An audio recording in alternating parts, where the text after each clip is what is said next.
Today, we are highlighting what is coming out as the biggest feature of 11.2.7, which is the early access of player housing. However, what's important about this early access, which by the way comes no matter which kind of edition of the game you have pre-ordered, whether it is the epic, the heroic, or the hobo version of the game, you still get the early access. However, what's relevant and sort of like a glass half full, pick-me-up, positive kind of thought to give everyone who is not yet pre-ordering or simply isn't even planning to pre-order the game is the fact that everything around it, short of actually picking your neighborhood, picking your house and then decorating your room, your exterior, your garden and whatever, everything else is still available. What we mean by everything else is collecting decor, collecting the pieces, collecting the collectibles for your house. So whether it is from professions, from vendors, from legacy content, raid, quests, achievements, meta achievements, PvP, all of those are still collectible even if you don't have midnight, even if you don't have a pre-order. So you can set yourself up ahead of time and start collecting all of this now, even if you don't have a pre-order, even if you won't actually be able to step foot into your house, you can stockpile all of this into your warehouse until midnight launches, and then you will still have all of that ready to use. Now this is quite relevant because Blizzard has gone to quite a good amount of lengths to make you, let's not say waste time, but have to spend time even in all their expansions to pick up all of this decor spread around the different versions of the game. Now, it can become a little bit overbearing to keep track of all of this, so we already have, these are still early, in their early version, in their infancy, but we already have add-ons ready to save us. And yes, these by the way are out of combat add-ons. They won't be killed by Blizzard when the next expansion comes live. For example, you have the core vendor. The core vendor already helps you by keeping track of all of the available vendors that can give you actual decor for your housing. So you can already, for example, filter around things like, for example, classic vendors. So you have classic zones and the name of these vendors, where are they, depending on the expansion. And then you also have another one which is tied to your achievements, because another thing that you will get your decor from is achievements. For example, if you type very simply decor in your search bar of your achievements, all of this is tied to achievements for your decor. Let's pick a random one. We are here all night from the War Within. It's about participating in the different Theater 2 plays that gives you the Dornogal Brazier. That's a decor reward.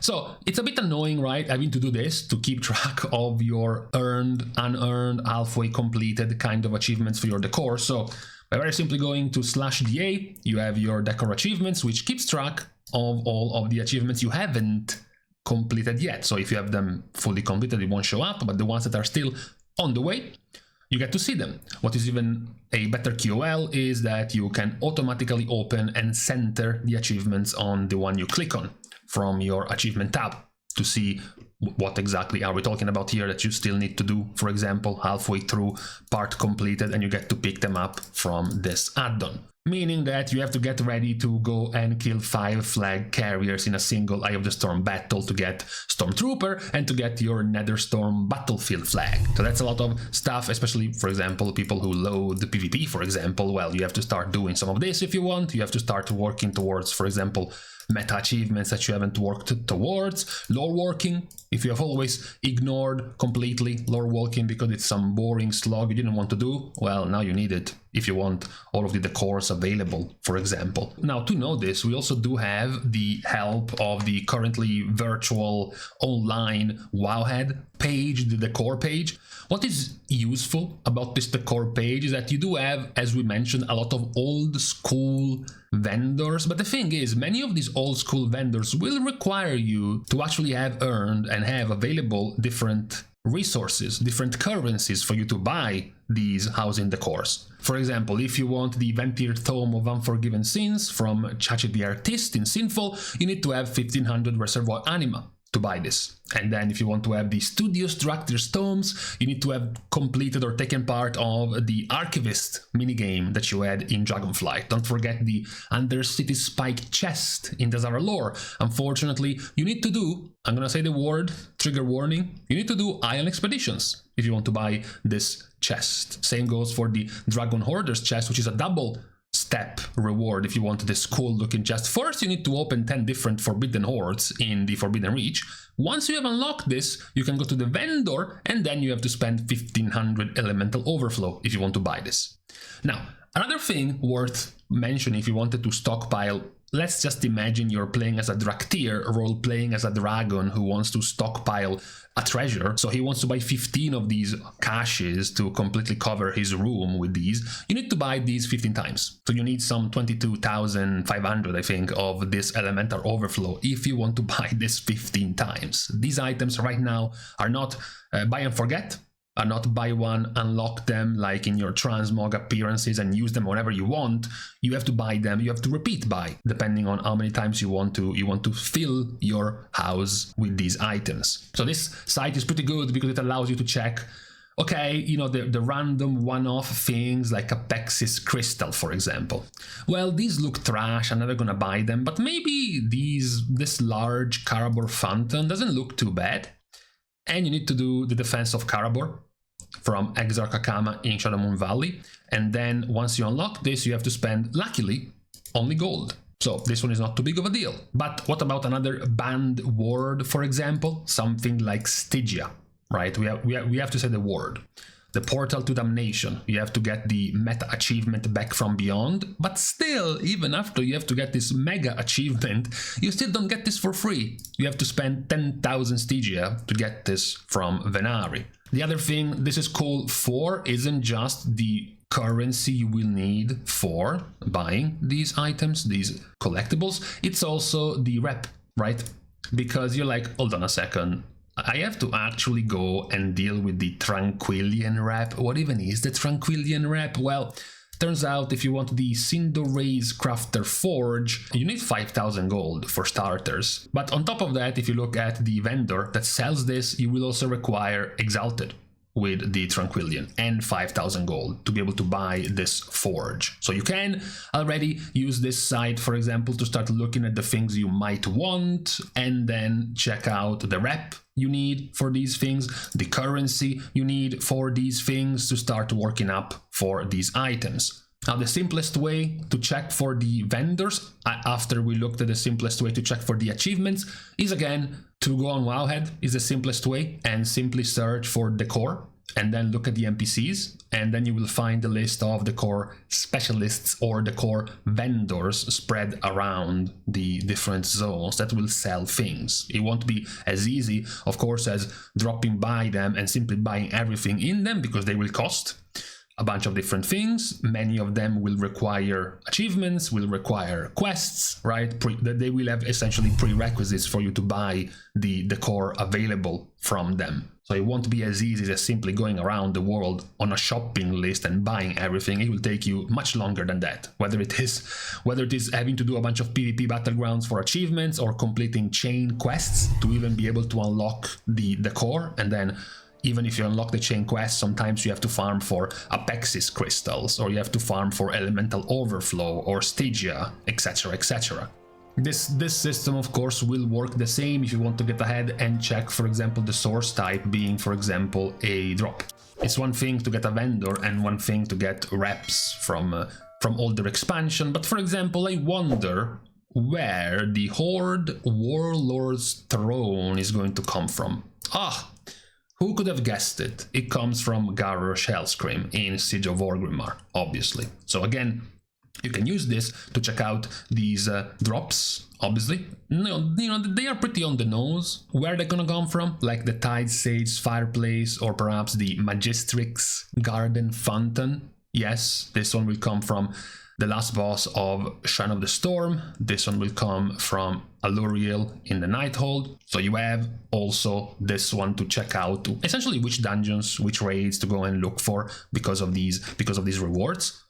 Another thing will be the crafted page, because not only do you get to now find a bunch of different decors from all the raids, all the dungeons, all quest chains, achievements and PvP and whatnot, you also get them from professions, because again, if you go to Decor, you get a whole list of decor available to craft. And yes, while you see here Kazalgar techniques, so current expansion techniques for you to craft these things, and of course they will keep the materials needed in the War Within, you move down to Shadowlands and you get Shadowlands themed materials, with Shadowlands themed, usually in this case it's obviously Revendreth or Ardenweald themed decors, and they will require of course Shadowlands themed materials. Same goes if you keep going lower down. Now you're down in Legion, you're gonna have Legion materials for Legion crafts, even all the way back down to Classic with old school boomer kind of materials. The one thing that you have noticed here is the lumber: ironwood lumber, fell touched lumber, or Arden lumber, as well as the latest Darnic fir lumber. This is essentially an always active gathering profession. All of your characters will have able to pick up, well, very simply, lumber from wood around the world, and you will get, as expected, different wood depending on the expansion zone you are in. A bit of an annoyance at the moment. All of these are mostly, I think, all limited at 80 skill level. So if you go and unlock Shadowlands Inscription, you can't just spam craft all of these. You have to unlock and then learn up to 80 inscription in Legion, and in Shadowlands, even down to Classic, you still need, in this case, the equivalent 240 out of 300 inscription to be able to craft all of these. So it's another thing you would have to set up on your characters' multiples, because every single profession will have this. This is not unique to inscription. If we switch over to enchanting and go to Decor, it's about the same. There is fewer of them, but as long as you keep learning different enchanting versions, you're gonna have more and more. And of course, same 80 enchanting required for the War Within enchanting. You go down to Classic, it's gonna be 240 with older classic materials. So I'm assuming also tons of excitement from goblins and auction house players on the sheer possibility of flipping, shorting and stockpiling on a ton of these materials, depending on what do they expect is going to be a super popular kind of decor for the next expansion that will go off, and suddenly this one will be super valuable, so the dark runes will go up to like 1,000 gold a piece or something along those lines. But that's also something you can keep track of, so plenty of work if you're planning on getting all of these.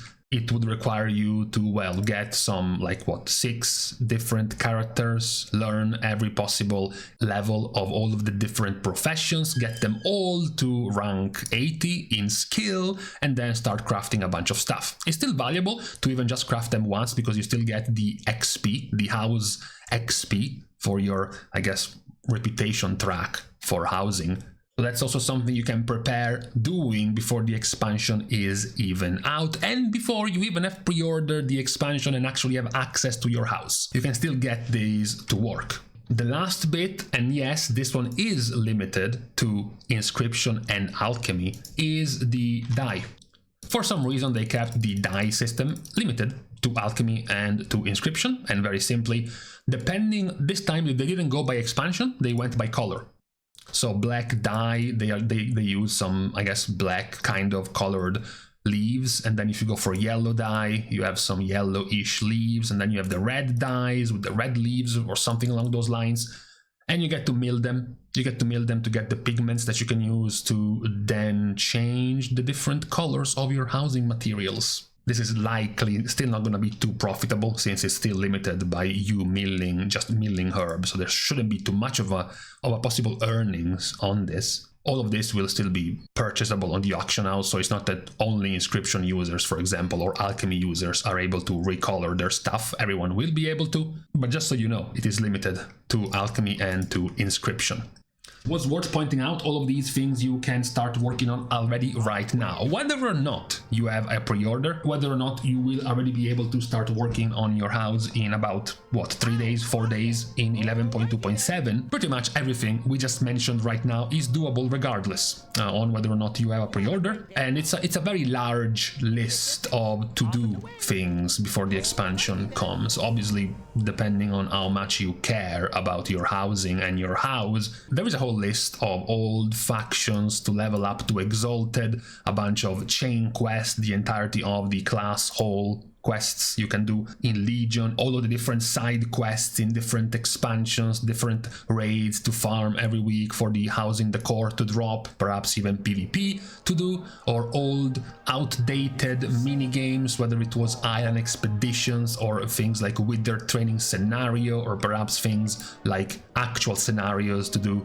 So it is good to keep track of all of this so that you have something to work on towards for the next expansion, since we are still at the end of the day, now that we have the official release date, over 3 months away, and these are all things you can start working on towards for before the release of Midnight in early March. So for today, this is what we have on this Friday. According to some experts, the beginning of the weekend. I'm going to leave you behind with this and whatever else you were planning to do this evening. So for today, we are now leaving each other. We are starting the goodbyes as usual by thanking everyone for having watched the video, together with, of course, everyone else who's been supporting Competitive for free by liking and commenting down below, as well as subscribing to the channel itself. Now, with these things out of the way, thank you guys again for watching. See you guys tomorrow, and in the meantime, yeah, no, I'm sorry. However cool the Housing Decors might be from Shadowlands, I'm still not going back into the mall to get some Stygia, I'm afraid.